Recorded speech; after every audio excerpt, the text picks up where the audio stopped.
Welcome, my lord. I marvel our mild husband has not met us along the way. Now, where's your master? Madame within, but never a man so changed. I told him of the army that was landing. He smiled at it. I told him you were coming, and his answer was the worse. Of Gloucester's treachery, and the loyal service of his son. When I informed him, he called me sot, and when I had turned to the wrong side, what he most should dislike seemed pleasant to him, and what like offensive. Huh. And he shall go no further, Edmund. This, it is the cowish terror of his spirit that dares not undertake. He'll not feel wrongs which time to an answer. Our wishes on the way may prove effect. Back, Edmund, to my brother. Hasten his muster and conduct powers.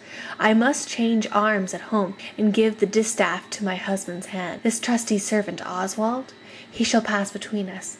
Ere long you are to hear, if you dare venture on your own behalf, a mistress's command. Wear this, spare speech. Decline your head. This kiss, if durst speak, would stretch thy spirits up into the air. Conceive, and fare thee well.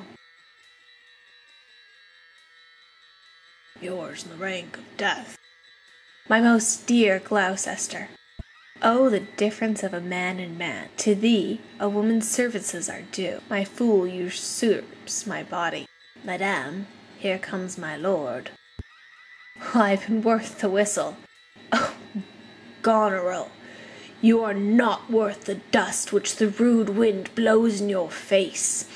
I fear your disposition, that nature which contemns its origin cannot be bordered upon certain in itself. She that herself will silver disbranch from her material sap, perforce must wither and come to deadly use. No more. This text is foolish. Wisdom and goodness to the vile seem vile. Filths savour but themselves. What have you done? Tigers, not daughters, what have you performed? A father, a gracious, aged man, whose reverence in the head-lugged bear would lick, most barbarous, most degenerate. Have you maddened? Could my good brother suffer you to do it? A man, a prince, by him so benefited? If the heavens do not, their visible spirits send quickly down to tame these vile offences, it will come. Humanity must prey upon itself, like monsters of the deep.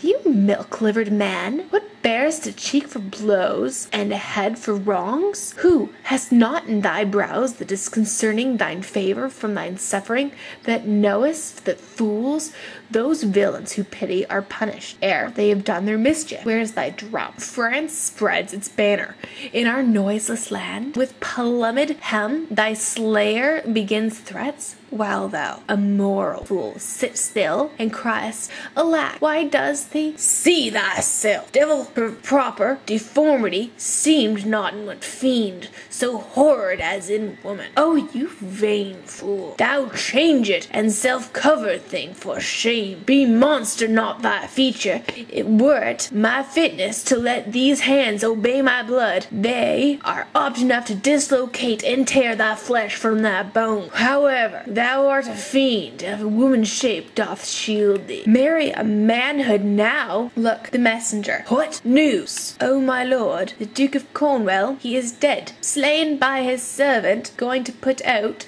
the other eye of Gloucester. Gloucester's eye? A servant that he bred, thrilled with remorse, opposed against the act, bending his sword to his great master, too, whereat enraged flew at him. Amongst them fell him dead, but not without a harmful stroke, since which hath plucked him after. This shows you are above, you justicers, that these our nether crimes so speedily can avenge. But oh, poor Gloucester, lost he his other eye? Both, sir, both. This letter, madame, craves a speedy answer. 'Tis from your sister. Well, in one way I like this quite well, but being a widow, and my Gloucester with her, may all the building in my fancy pluck another way. The news is not so tart. I'll read and answer.